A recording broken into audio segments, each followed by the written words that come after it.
So we're about ready to start the Tiger Cruise. The day before we're leaving, I bring my dad on board. I show him where our berthing area is. I show him where the bathroom is. I show him where the mess hall and where he'd be meeting the next morning. I gave him a map of the ship. I made sure to point out to him, whenever you're walking through here, make sure to step high because you could trip. We had a lot of older people on board, and we'd have some people that tripped and fell and got hurt. So the morning that we were supposed to start, they're supposed to be in their area by 8 a.m. So I took my dad up to get breakfast first thing in the morning, like 6:30, something like that. And we had corned beef hash, we had biscuits and gravy, we had pancakes, eggs, and then when you go to the fruit area and there's fresh fruit, and we sit down and eat, and my dad's like, "What are you doing, complaining about the food?" I was like, "This is not normal." We usually had like just one or two choices for each meal. After a while we would run out of fresh fruits, we'd have canned stuff. We rarely got fresh bread or ice cream or any of that kind of stuff. Little did I know that the rest of the cruise would even have better food. So they scheduled a morning and afternoon activity for the Tiger Cruise members, and then you're supposed to be able to eat all your meals with your Tiger Cruise members and that kind of stuff. And they also try to set up times in the mess halls when people could eat. For the entire ship while we're out at sea, there was no specified time for each department. So it was like first come, first serve. And a lot of that for us in the reactor room depended on which watch you had, and it could determine like which meals you could go to or when you could go to certain meals. But this time on the Tiger Cruise, they try to set times for meals depending on which department you're in. So my dad got to do a tour of the bridge. He got a tour of briefing areas for pilots. He got to do the war room area, kind of like what you see for Top Gun.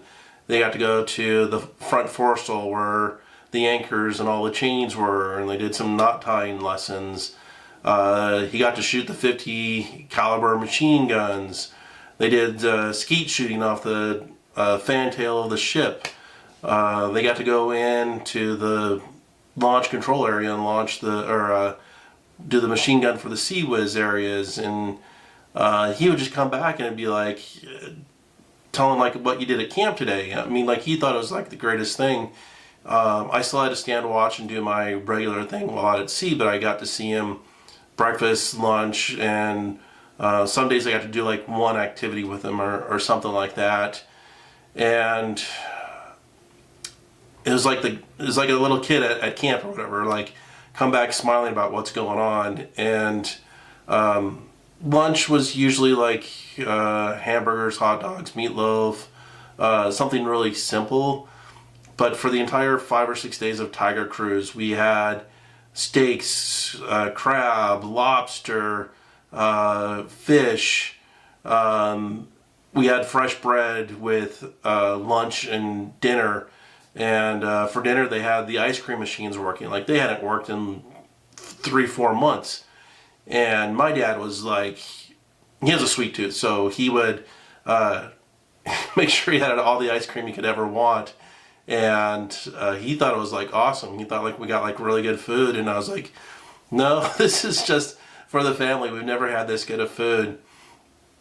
And then one night I had watch from 10 to 3, and they had this mid rations area right off of the main cooking area, and what they served was chili dogs and fries.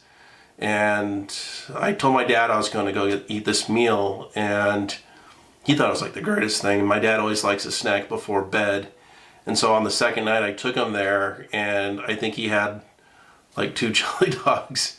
And then he went to sleep, and I got off watch at 2:30, went to bed, and I was back up at 6:30 in the morning. But every night during the cruise, right around 10:30, he would want to go back up and get mid rations and get a chili dog. He didn't like so much the fries, but he liked the chili dogs that we had there. So it was like a routine we did every night. And then at night, they played movies on the shipwide TV. We usually had like 2 or 3 channels, so you could click which channel you wanted to watch. But every night it was like Top Gun, Tora, Midway, and like John Wayne movies. I mean, like, my dad was like Kevin. At the time, if he could watch a John Wayne movie on TNT, he'd be ecstatic, you know. So every night he was like in heaven. And every night, once the sun goes down, you'd play like taps. And right after that, they would play every night Molly Cruz, Mama, I'm Coming Home. So it was a big hit, late 80s, early 90s. But it was a kind of a reminder that we're finally going home. We're going to be home in San Francisco soon. Then on the second to last day of the Tiger Cruise, they did an air show. They made sure we get up to the flight deck early.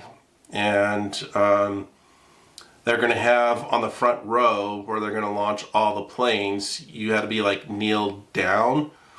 And it was just going to be just like in the movie Top Gun, where when the plane takes off, the wings will go over the top of the flight crew who are up on the flight deck.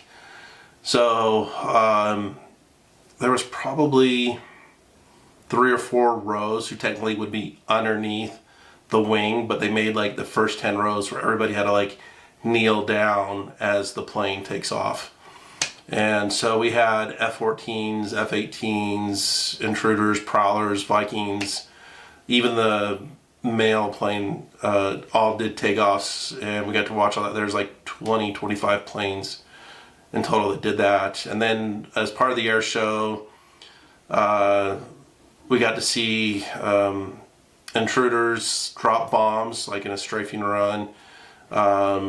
We got to see an F-18 nearly stall the plane like in a vertical position, and then kind of like stall out and drop down and then like take off like that.